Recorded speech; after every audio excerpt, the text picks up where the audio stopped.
Just very briefly, just to highlight, I suppose, just as the Minister has said there, just the importance. I know Senator here as well has really acknowledged the importance of governance, but governance here is crucial. You know, a funding agency that has a spend, you know, and we will hopefully see that spend increased in terms of exchequer funding and government funding going into this agency. But governance is of the utmost importance here, and particularly that minister, you know, the minister or the department and so on. You know, the chair of the department will need to be able to, of Taita Éireann, will need to be able to speak to that. So it's just very important that we see that minister of the government, as the minister here has outlined, is, you know, over public expenditure, NDP.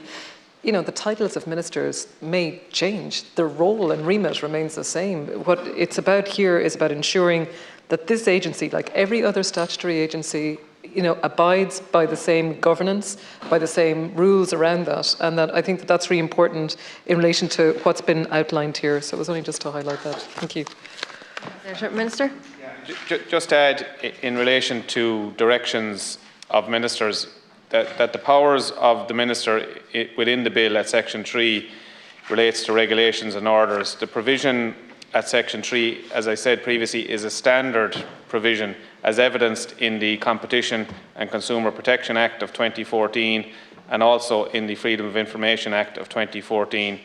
Section 11 is also a standard provision modelled on the provisions in the existing legislation establishing agencies including Tailteann Éireann and the Domestic, Sexual and Gender-Based Violence Agency. Very much. And just in relation to just some of these amendments, and again, I know that we've spoken previously on this as well with Senator Higgins, but this agency is research and innovation. It's research and innovation. Innovation is about bringing the sort of the fruits of research out into our communities, out into society, that it has an impact, that it doesn't sit on a dusty shelf somewhere.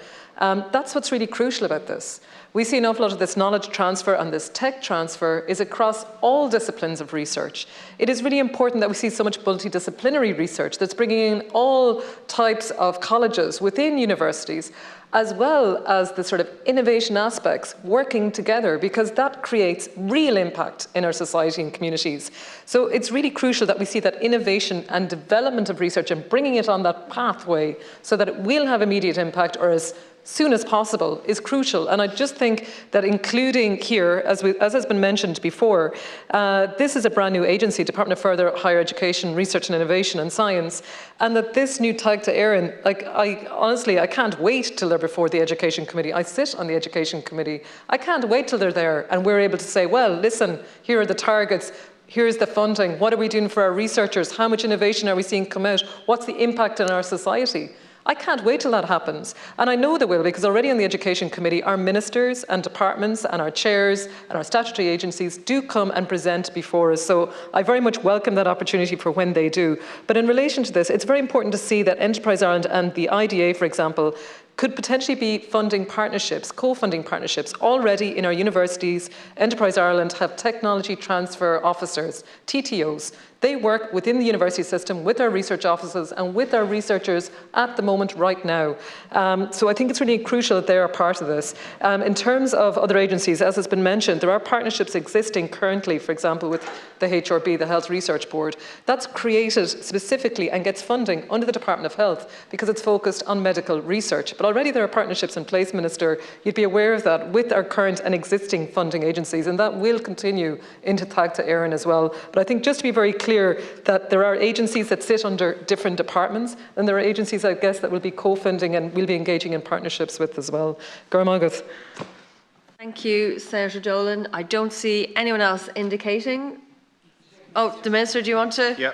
So in terms of amendments number 70 and 71, which deal with section 23, the corporate plan of the agency, the Senators wish to require consultation with the Irish Congress of Trade Unions and the Joint Committee in preparing the corporate plan. This would be highly unusual, where there is a specific consultation requirement in provisions in previous legislation. It was laid out as in the existing provision, and it is usual only where there is an alignment of funding and planning requirements. So the Mental Health Miscellaneous Provisions Act of 2022 requires consultation between the Minister for Health and the Minister for Children, Equality, Disability, Integration and Youth. The proposed amendment does not fit with this approach. I would also recall that Reaserch Ireland will not be the employer of the researchers that receive funding from it, and we're somewhat puzzled therefore as to the benefits of consulting with the Irish Congress of Trade Unions, as any industrial relations issues that are arising would be pursued with the employers, i.e. the higher education institutions. The provisions, as already worded in the bill, are in line with similar provisions in comparable legislation, and the requirement is included at subsection 8 that the plan must be laid before the houses of the Oireachtas. There is also provision in section 31 under the accountability of the Chief Executive Officer to other Oireachtas committees for the committee to request the Chief Executive Officer to attend before it to give account for the general administration of the agency. The existing provision also enables the agency to consult with other persons and bodies as it considers appropriate, which gives scope for such additional consultations as may be necessary. The existing provision is in the interest of ensuring clarity of purpose and connected planning in the research and innovation system as a whole, which is the reason for including the requirement to consult with the bodies specified here. We need to ensure coordination and the best possible use of public funding for research and innovation, which is the basis for these consultations being required here, and for these reasons we're not accepting these two amendments. In terms of amendments numbers 72 and 73, the provision as already worded in the bill is in line with similar provision in comparable legislation, and requirement is included at subsection 8 that the plan must be laid before the House of the Oireachtas. Existing provision also includes that the agency may consult with other such persons or bodies as may be considered appropriate. There is no analogous, sorry, I'm pronouncing that word incorrectly. Analogous, thank you. There's no analogous provision in any act where a minister is placed under a requirement to seek the approval of an Oireachtas committee before exercising a statutory power to give a direction to a statutory body. To give an Oireachtas committee this power would appear to trespass upon the role of the executive, which is accountable to the whole of the Oireachtas in the management of the statutory bodies. The Oireachtas, the Oireachtas legislates. It's not responsible for the actual management and supervision of the statutory bodies under legislation. For the Oireachtas to legislate to give a committee such a function in the management of a statutory body could potentially be a breach of the separation of powers, and for these reasons we do not propose to accept the amendments. There is also provision in section 31 under the accountability of the Chief Executive Officer to other Oireachtas committees for the committee to request the Chief Executive Officer to attend before it to give account for the general administration of the agency. So consultation in the normal process is in the bill already, and therefore we do not propose to accept the amendments. Senator Dolan. Very welcome from the University of Galway, and we should have it Oscuilga as well, I guess, Professor, so you're very, very welcome here. Céad Míle Fáilte. Again, just in relation to the amendments that have been raised here, I suppose just a couple of things. Only that I worked specifically on promoting funding programmes within the funding agency of SFI, so I know very well about the accessibility of some of these programmes and how we promote them and how we engaged both researchers from a broad background, how we were one of the first agencies many, many years ago to do online sort of teams type events and activities to ensure that we could get the maximum number of people in all ways, both be it in person where research officers would be delivering information out to researchers, as well as the agency itself taking on that role and delivering that information. And this will only continue. I can only imagine the types of ways that they're engaging with researchers across the country, in particularly in our new technological universities now as well. Just in relation then as well to just transition, as has been mentioned by Senator Higgins. Senator Higgins, if I could be in two places at once, there is a very good meeting happening in Ballinasloe right now on just transition and the funding that's available for communities in relation to developing their local areas. I know of a cycleway plan where over £1 million was received. And again, that was a community group that did, in fact, get that funding. So I would argue that particular point. In relation to some of the other elements that have just been raised here, like Tagta Éireann, this new research agency, I mean, the fact that we have now a statutory agency, this is what our current Taoiseach, in his former role in terms of Department of Further and Higher Education, the role of this government has to actually put the arts, the humanities, the social sciences on a statutory footing that did not exist before. So I, in particular, welcome this. I welcome that this bill, that this agency is going to put this on a secure footing into the future. And it shows that there's very much a balance across the types of areas and all research areas that we'll be looking to fund under Tagta Éireann, and that we will be funding excellence above all. That excellence across these areas is what we want to see. And we want to see this with our researchers, and we're already seeing it already. I suppose the other element, just on some of the things that were mentioned here, is that, you know, when it comes to our researchers and the types of research, as well as that, it is about getting international. I've mentioned this before. It is about accessing international funding as well. And that's thanks to funding partnerships that are done across a lot of these agencies. Those types of funding mechanisms are for potentially 3 years, 4 years, 5 years. And it is an opportunity for so many of our researchers. And by the way, a lot of our researchers here in Ireland come from abroad to work here in Ireland.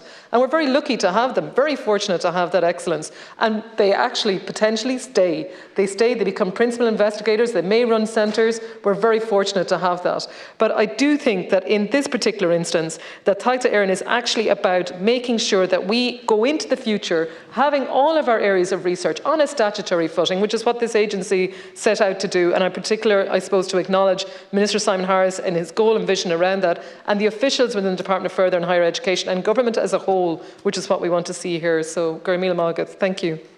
Minister Balance. Thanks, Chair. So, Amendment 78 relates to Section 35 to making the information concerning funding schemes accessible. Again, the requirements for transparency and open competition already capture this. In terms of equality, diversity and inclusion considerations, this is already captured in the objects of the agency at 8F, where it is required to, and I quote, advance the principles of equality, diversity and inclusion with regard to opportunities to undertake research and innovation in the undertaking of that research and innovation. The inclusive practices will be a consideration of every aspect of work of the agency. For Amendment 81, prescriptive lists again risk limiting the provision in unintended ways and omissions being read as intentional in some way. The agency will be continuing the IRC's critical work in supporting researchers at all career stages. There will be no sudden shocks at the establishment phase, and Tagta Éireann will continue to make competitive funding awards across all disciplines and of all varying sizes in a way that complements the Higher Education Authority's core investment in the higher education institutions. The outreach and education considerations are already captured in the broader provisions in the functions at Section 9, paragraph M, and for these reasons we do not propose to accept this amendment. For Amendment 83, as already discussed, parity of esteem is a core and vital principle and underpins all of the provisions within the bill itself and the planning of the new agencies. However, including this phrase from a drafting perspective was ultimately a question of whether it was appropriate for legislation. The Irish Statute Book has a requirement for clear, concise and actionable language. There is a requirement for domestic legislation to maintain the clarity and integrity of the statute. The advice was that there is no precedent in statute and that the phrase itself does not give us the necessary clarity of provision. Ultimately, we need to ensure that parity of esteem is woven in a meaningful way throughout the provisions of the bill. It is included here in a much more practical fashion in Section 37, in requiring the CEO to ensure that the agency is delivering on the objects and functions and on the objects, outputs and related strategies in the corporate plan and the proposed activities and performance targets related to those activities in the annual plan. In terms of assessment, Section 37(2) provides that the assessment of proposals, and I quote, A shall be undertaken by an assessor or assessors with the required expertise to do so, having regard to the purpose of the funding scheme concerned, who are nominated by the Chief Executive Officer for that purpose. B shall be conducted in an independent and transparent manner in accordance with the terms of that funding scheme, and this part. And C shall include an assessment and evaluation of the standard and quality of the proposals by the assessor or assessors so nominated for that purpose by peer review on an international basis by reference to an international standard or by any other review process that is equivalent to international good practice. Close quotations. The existing provision in the definitions, objectives and functions and in this section of the bill ensures a real capacity to support the requirement for the agency to ensure parity of esteem in a practical sense. This is much more functional and practical than including the words with no requirement for action, and for this reason we're not accepting the amendments. Amendment 84 relates to the employment conditions of researchers at the applicant body, and for this reason cannot be included as this is outside the remit of the agency and the scope of the bill. Amendment 85, as previously discussed, the Salzburg principles are not mandatory. They are something which the higher education institutions themselves make a decision on, and in terms of ensuring academic freedom, that decision is with the higher education institutions themselves, and it would not be appropriate to include in the bill, and we're therefore not proposing to accept that amendment either. Just briefly, I suppose just the one thing just around corporate plan, and again, I know the definition, I guess the Minister might even speak to this a little bit, but the corporate plan, as it speaks about here, from my understanding of this, is that it's an organisational structure. So the structure of Táigte Éireann, you know, it's in relation to how they will operate. You know, that's what the corporate plan, to my understanding, is in relation to. It's more the organisational structure, because it will be an agency that's bringing together two entities, I guess, as such. But what they're speaking about here in the corporate plan is perhaps then how they develop their strategy going out from that. But to my understanding, the corporate plan is not in relation to any of the engagements outside the agency. It's internal to the agency and its operational development. That's my understanding. Thank you. Thanks. Just to comment on the parity of esteem.